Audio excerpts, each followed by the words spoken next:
porque assim, a minha história, ela é, meu Deus, parece que ela foi marcada nesse período, né? Tipo assim, parece que foi um marco na minha história, porque além de eu ter descoberto tudo, ter procurado ajuda...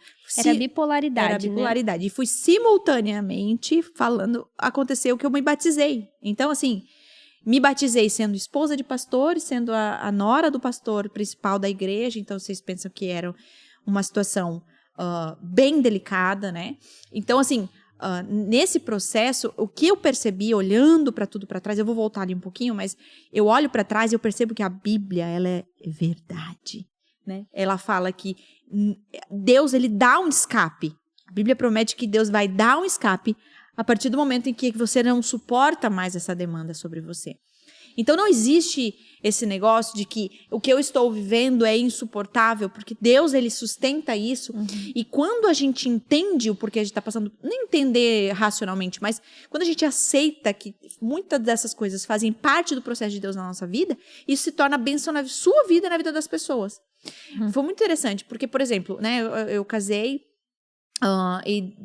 eu não sei bem ao certo o que foi que aconteceu ali nesse processo, mas existiu uma exaustão de demanda na minha vida, porque um ano antes de eu casar, eu apenas ia de topique para a escola, van escolar, assim, estudava, era só o que eu fazia e namorava, né?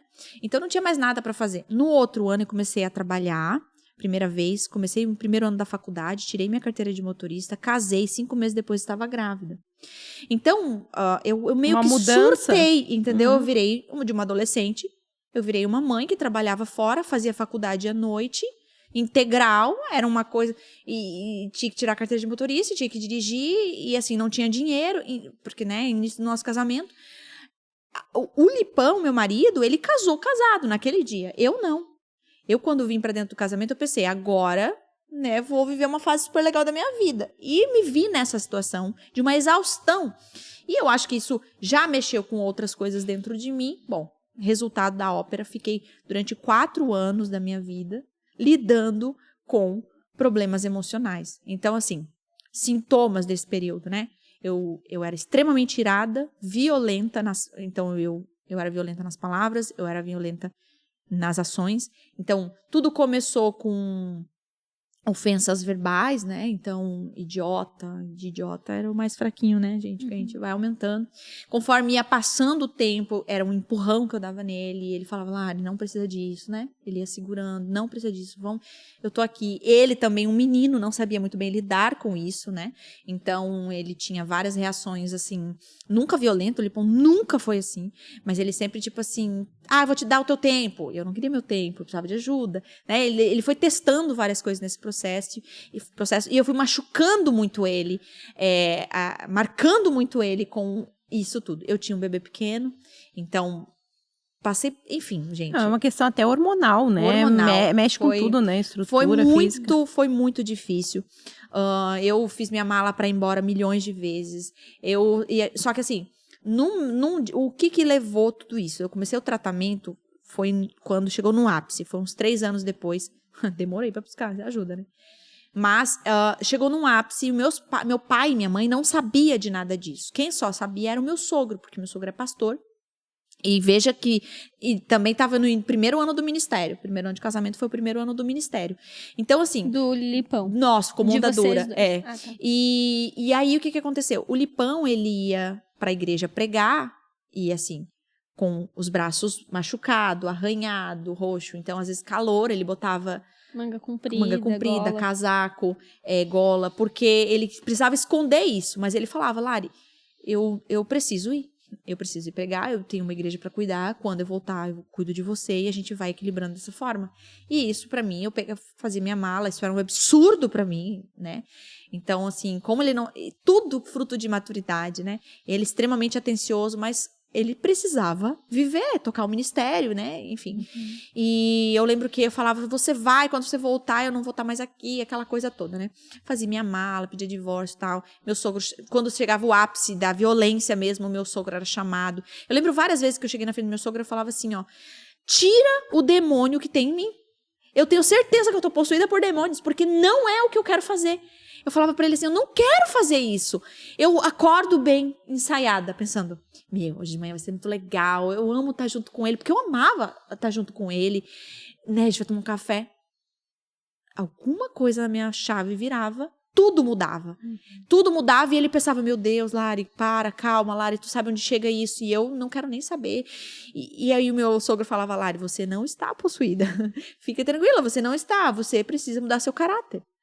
E nossa, aquilo era muito duro pra mim. Enfim, foram 3 anos. Quando chegou um ápice, assim, do nosso relacionamento, foi um dia que foi realmente... Até nesse dia, ele mesmo me segurou pelos braços, assim, tipo, me abraçava. E eu via a raiva...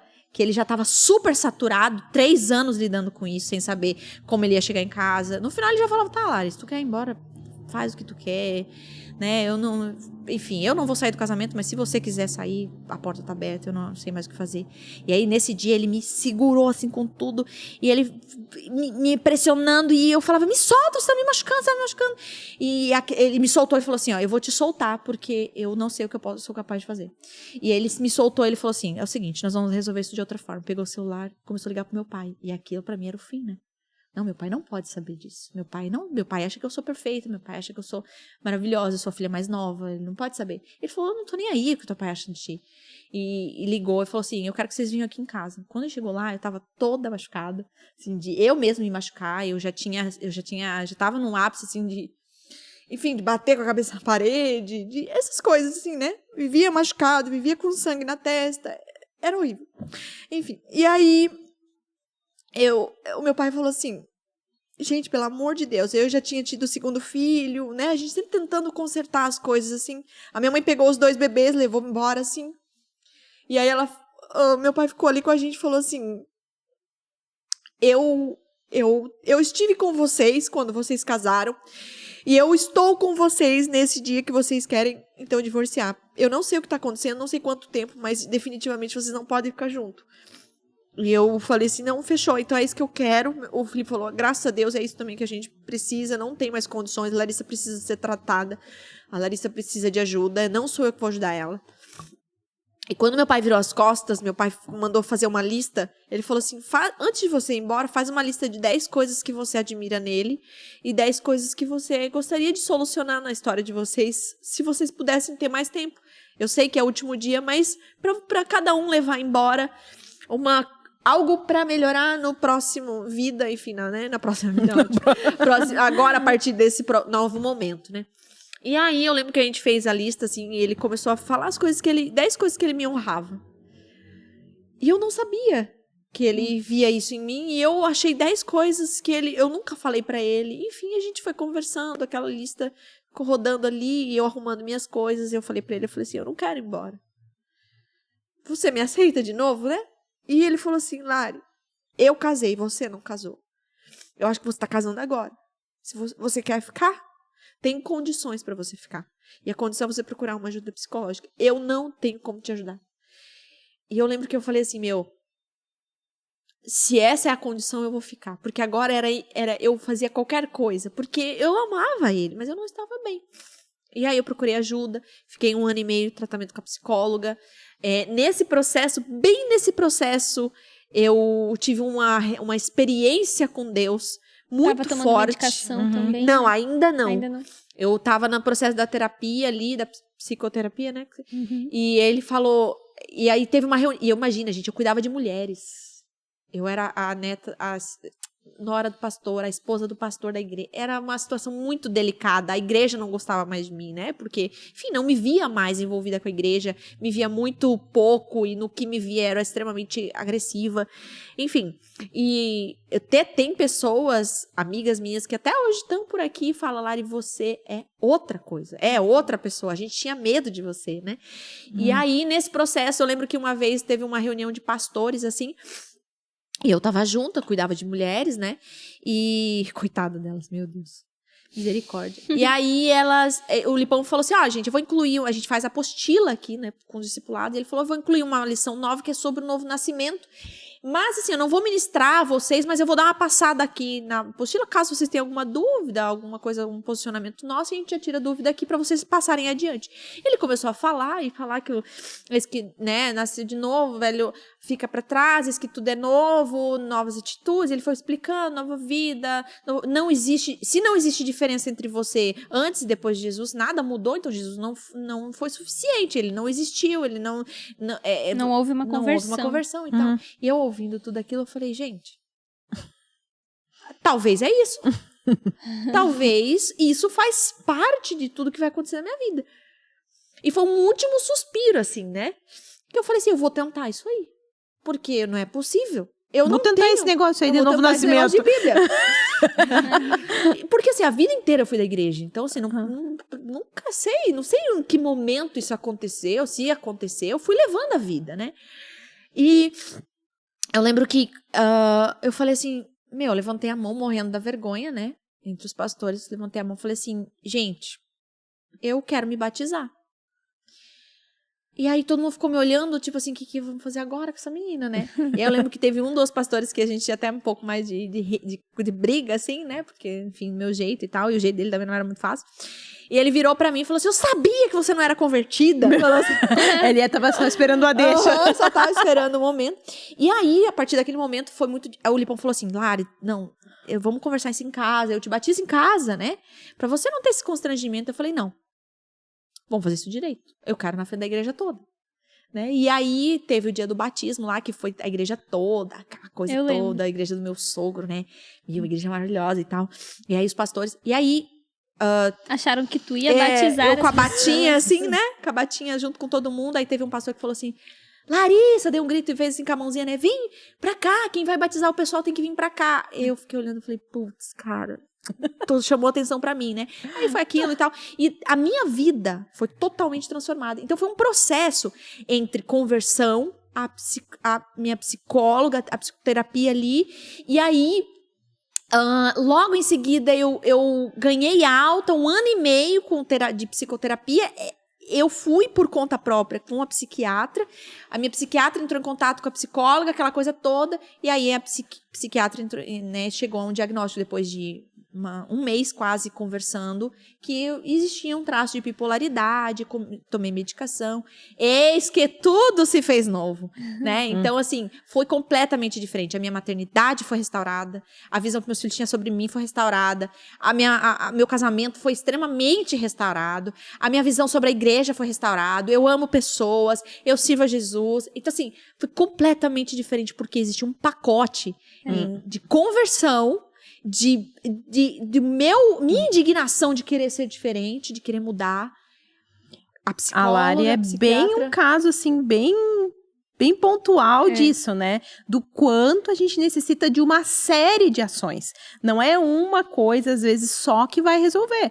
Ali dá bem para ver, né? O papel da terapia, a intervenção medicamentosa, a própria conversão, talvez tu não teria o mesmo resultado, se formos falar em resultados. Outros, talvez a pessoa já está convertida, mas tem a ver com um amadurecimento Exatamente. Na fé. Se não tivesse tido todos esses passos, né? Então, às vezes as pessoas perguntam se concorre uma coisa com a outra, né? A terapia, não, mas eu sou crente, então não...